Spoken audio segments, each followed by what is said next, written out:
ตีปูนให้ตัวเองได้ไม่ต้องได้อ่านกินเลยไม่ยากเลยรักจริงๆเลยมันแล้วแหละอยู่เนาะปาดง่าย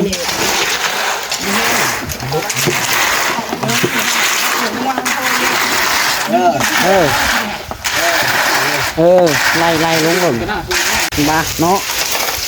เบิดขักปันยังเดี๋ยวนี้ตรองกันเล่นขักรีรอเนาะมันกินให้เลื่อมไปหน่อยเราแล้วขูดเอา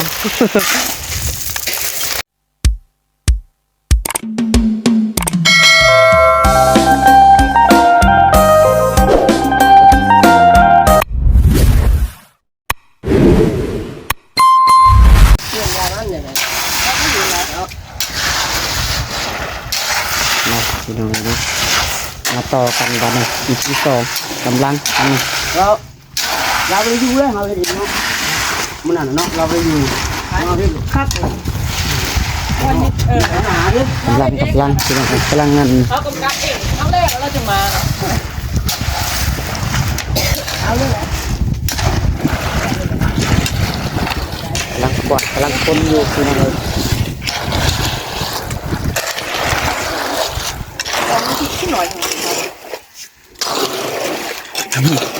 มันกินจะก็ตัวน่ะว่าดำได้ค่อยมาไปนี่เด้อยาวันค่อยไล่หนักมันก็ดูเลยตามหน้าที่กูเลยไหลเลยน้ำมันไหลเลยเอาค่อยตามหน้าดินนั่นแหละนั่นแหละมันกินจะก็ตัวน่ะ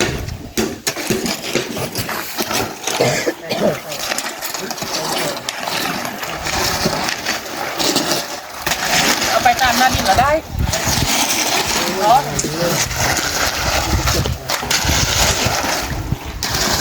าดินนี่แล้ว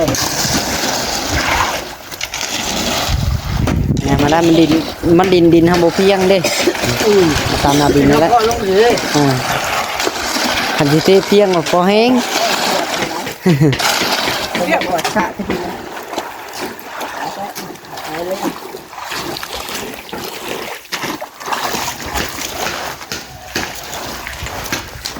ใส่จักสอบหนึ่งกับพ่อระวังนี่ใส่จักสอบกับพ่อตีใส่สองนี่เอาเทลงเลยได้เทลงเลยจักรอดแหละ4แล้วป่ะใส่ซองแล้วก็ได้สักเขาว่า4เลยก็ได้แล้วได้ตัวนี้แล้วป่ะเป่งน้ำมาก่อนก็ดำว้าวเงินมันที่ไหนไปยุโรปบ่ไปสักเอาเรื่องน่ะเล่นก่อนเนาะ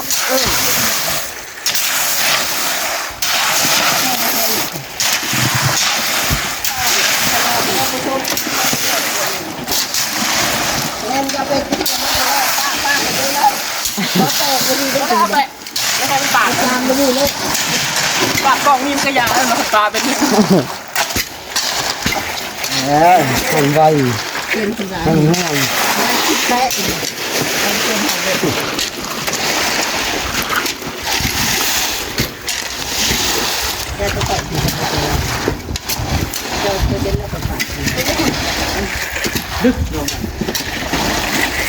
เช็ดวุ้มขนาดรถทั้งมีเป้งน้ำลงใส่ชึ่ง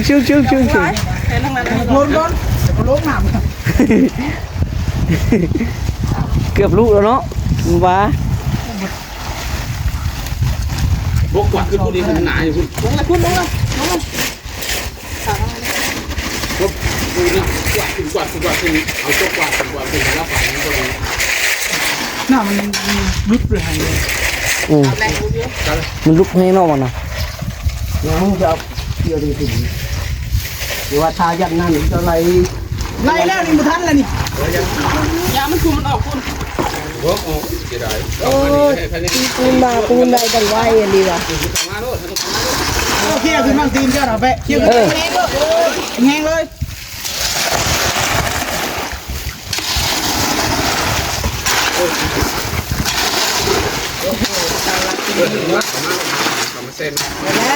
หันมักก็ได้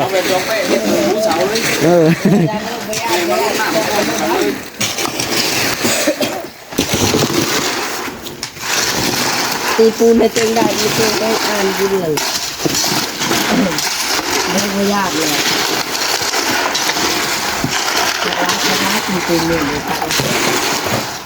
มันแล้วแหละอยู่เนาะปาดง่าย ปาดมันคือปาดลงไปมันยิงกูหน่อยมันยืนยุ่งอะไรคิดอะไรออกพูดเรื่องมันได้บ้านเฮาน้ำนะมันมาเลยมาเลยขี่มาเลยมาช่วยมีตั้งเลยเดี๋ยว เป็นน้ำปูนเท่าสวยเป็นอันนี้เป็นน้ำขี้ดินนี่มันฮักขึ้นแห้งเลยหรือว่าปูนมันก็บ่ค่อยเพียงพอนี่แต่ก็ได้ยีรักสำนี่กันเปื้อนได้ยีรักโอ้ยปักแล้ว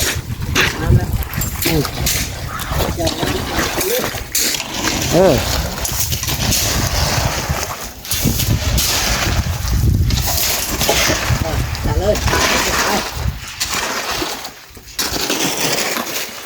น้ำมัน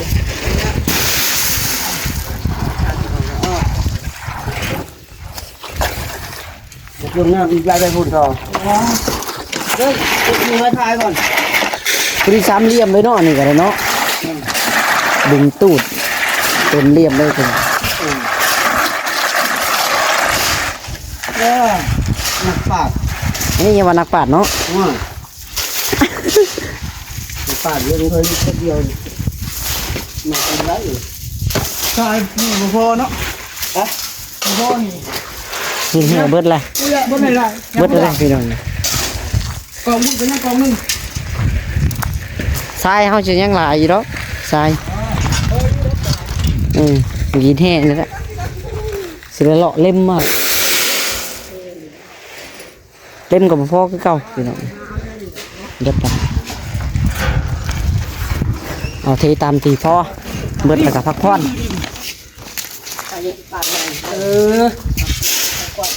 แมนเรากวาดอะไรคือนี่เราก็ขึ้นได้กวาดอะไรอีกที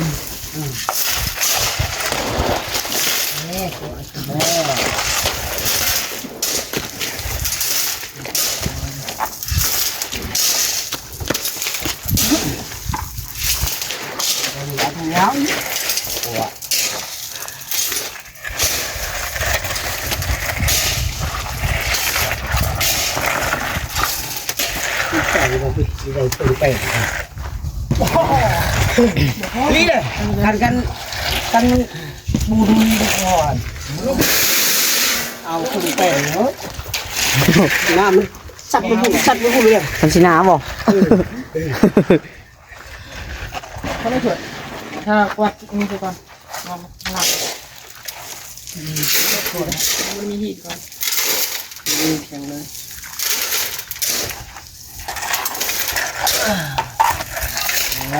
เห็นบ่แปะเป็นไฟเป็นมันได้เห็นบ่ไฟเราบ่ค่อยเป็นบ่ได้ปาดนี่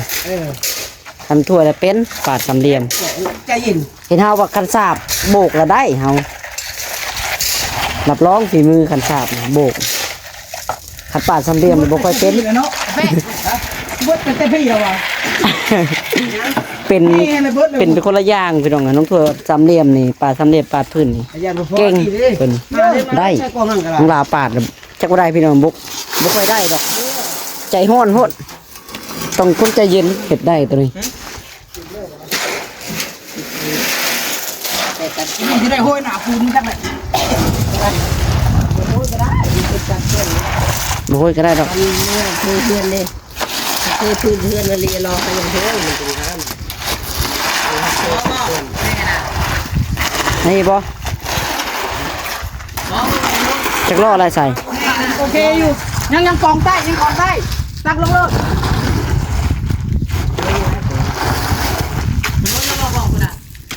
ร้อยแล้วยังเก็บที่ให้จำหายใจก่อน ทำไมถูก ล้นแล้วมันยัง แล้วมันแข็งอ่ะ ใจห้องเลยเนาะ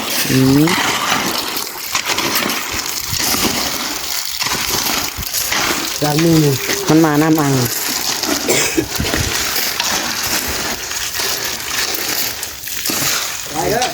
บ้าเนาะ ได้เลย โอ้อ๋อเบิดเลยพี่น้องปูนก็ได้ อ้อยพังมันห้องเลยมันอยู่ตรงไหนร้านอยู่หันก็มีได้ เพื่อสิอ้อมเพื่อนก็บ่ได้ง่ายใดเอาพังเว้านี่เนาะ นี่นะ ใช่ไม่ได้เลยหลอน นี่ใช่นี่นั่นนี่น้องนี่ขังมานี่ นั่นเลย นี่ขังมานี่เยอะเลยไล่ยังไล่เหมือน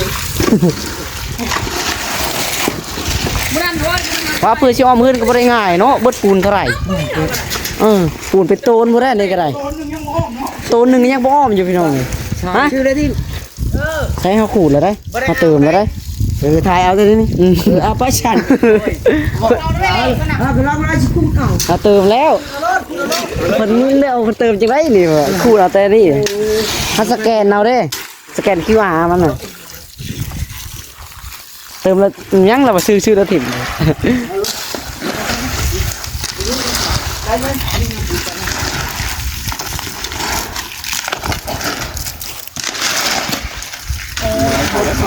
เบิดเฉยนั่นแหละอยู่วะ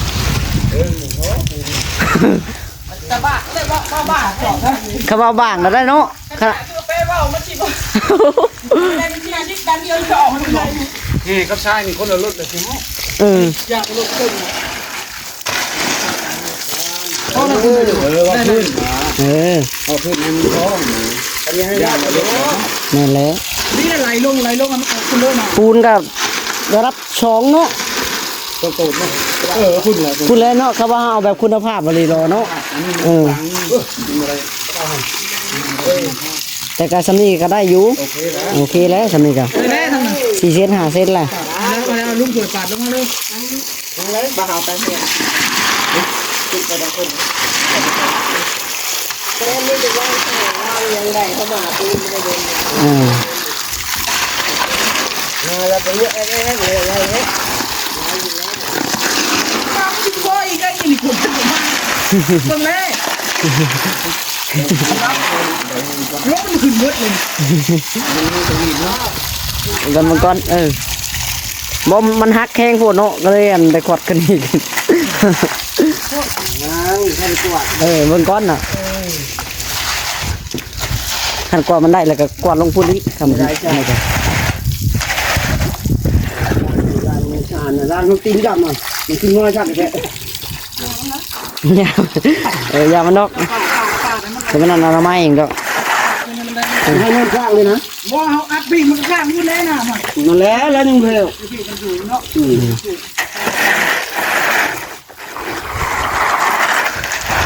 นี้ มันเดียวกัน ต้นปีนไม่ถอดตัวตัวนี้มีตะปูนี่ตรงนี้หินไม่ถอดกว่าเลยถอดป่ะ ถอกแล้วก็จักรอหนึ่ง นี่มันเครื่อง สูงนี่นอนผู้ปาดเขาแจ้ผู้ถั่วจะได้น้ำข้างผู้ปาดเขาแจ้ผู้นี่งอนเจ้าลากตัวนี้เขาเนี่ยเนาะแกนี่เราผสมลากกับ ใช่ว่าเราก็จะเอาดินใส่ดึงลงมาเลยดึงขึ้นไปนี่ดึงลงมาพี่เลยดึงงานที่ตัวก็ดึง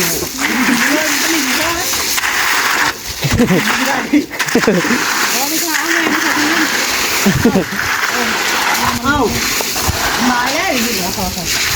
เคแล้วฮะ ขอบคุณกวนเอาบัน เอาวาง ขวดลงมาได้ ได้ยี่เราบัน เด็กเป็นเพี้ยนการโดนหินเลยอย่างเงี้ยมันนี่เมันคือเพี้ยนคือเด็ก นี่มีตะปูนเนาะ มีตะปูน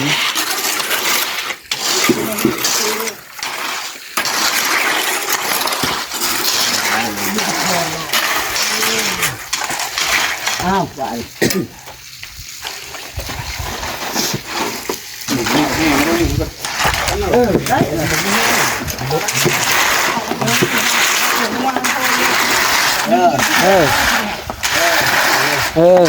ไล่ลงก่อน เลี้ยงแล้วป่ะนะมันเป็นผู้ร้ายเลย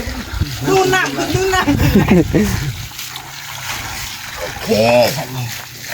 นี่นะ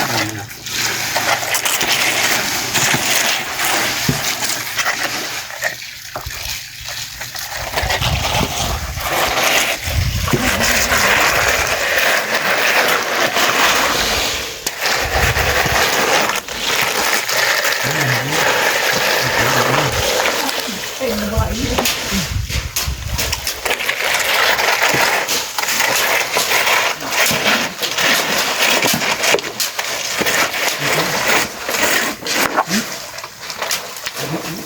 ปทำนี่ออกมาเลยนี่ออกมาเลยครับออกมาเลย พ่อบ่น้ำเฮาตัวใส่อีกบ่โคตรตึงๆโอ้นี่ก่อนเนาะ น้ำมันพอแล้วน้ำหลายมันมีเยอะ น้ำนี่สิแล้วถอย อันนี้เยอะทุกคนต้องดูเราจะคิดกัน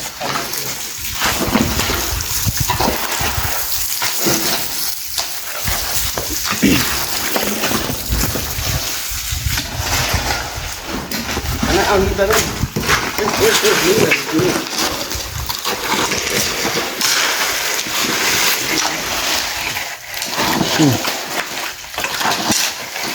ไหลลงเลย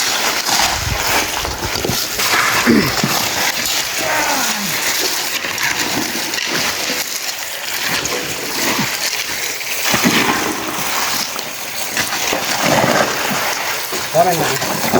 นั้นจะดูกันได้เฮ้ยจะอยู่ได้นะมีอะไรหนังด้วย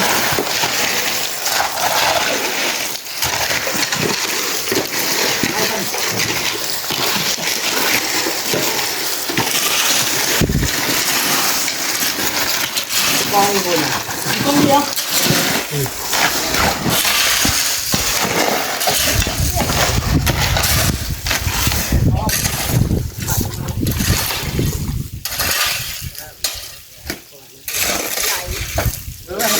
ไหลลงไปเลยปาดเลยแล้วมาปาดทางนี้แล้วแบบโอ้ยเอาเลยน้ำมันไม่นอนได้นอนกัน มันเป็นห้อยตีนบ่ มีอะไรบ้างงามโอ้ตุ๊กเอ๊ะยังโสดเนาะกันใจยังโสดก็โสดอยู่เมื่อวาน บ่16ก็คือไร16สอบไรเท่าไรทั้งตัวเก้าเป็นตัวเก้า4สอบ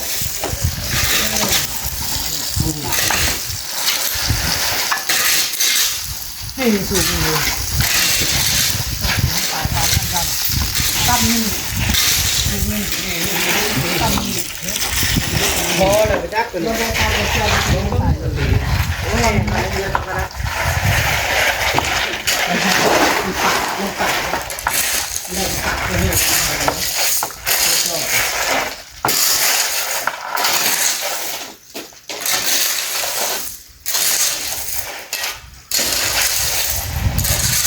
น้ำขยับมาเลย ลงทางบูบับเลยเนาะทำมันได้ เดี๋ยวเบิ้งมันเตะไปน้ำปูดออกเบิ้งวันนี้เร็ว บุ่มแล้วเนาะ วายปานเคลื่อนเตะ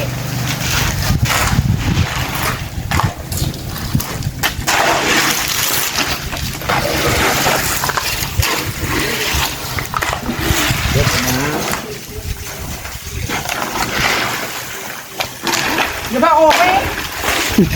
เลือกเจ็ดเบิ้งนี่ขอดูจังนี่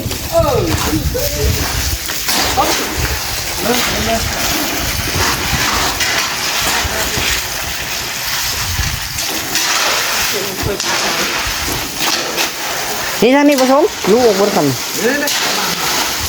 น้องหลอกก็บอกมาปูนไกลไปเบิด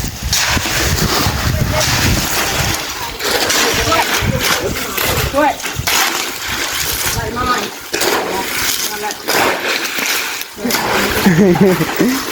แล้วไอ้ปลาตั้งไหนล่างช่องชั้นชั้นเทิงโบราณครับมาเนี่ย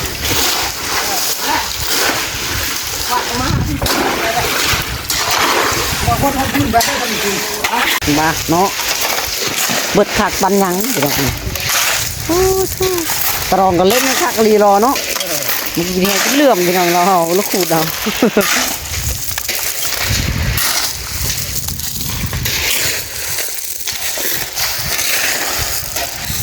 ไปนี่เด้อ จะเลาะเบิ่งก่อนพี่น้องเลยจะวางที่เนาะแล้วก็เราไปซึกกันไป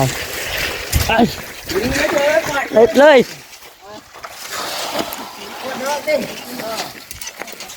กล่องนี้แสดงว่าอยู่ตัวนี้พี่น้องดีข้อตัวนี้เนาะกินแห่ในเบิ้งดีข้อตัวนี้กล่องนี้เนาะแต่กระทางหลังนี่ยังพี่น้องไอ้พอดีปูนก็ยังอยู่ใช้ได้เทอยู่ดอกประมาณค่อนๆเนาะครึ่งเนาะสิได้อยู่ครึ่งพี่น้องไอ้ถ้าว่าเทก็ได้แต่ก็บักหินให้เอาเบิดแล้วเนาะแต่ว่าพังเบิ้งเสร็จเล่มแทนที่เสร็จเทอยู่ดอกจักสอบพี่น้องเลยเอาจังไรกันเนาะโอเคสำหรับคลิปนี้ก็จะขอตัวไปก่อนพี่น้องจังไรก็อยู่ดีมีแฮงสุขคนนะพี่น้องเนาะเอาไว้บายสบายดีพี่น้อง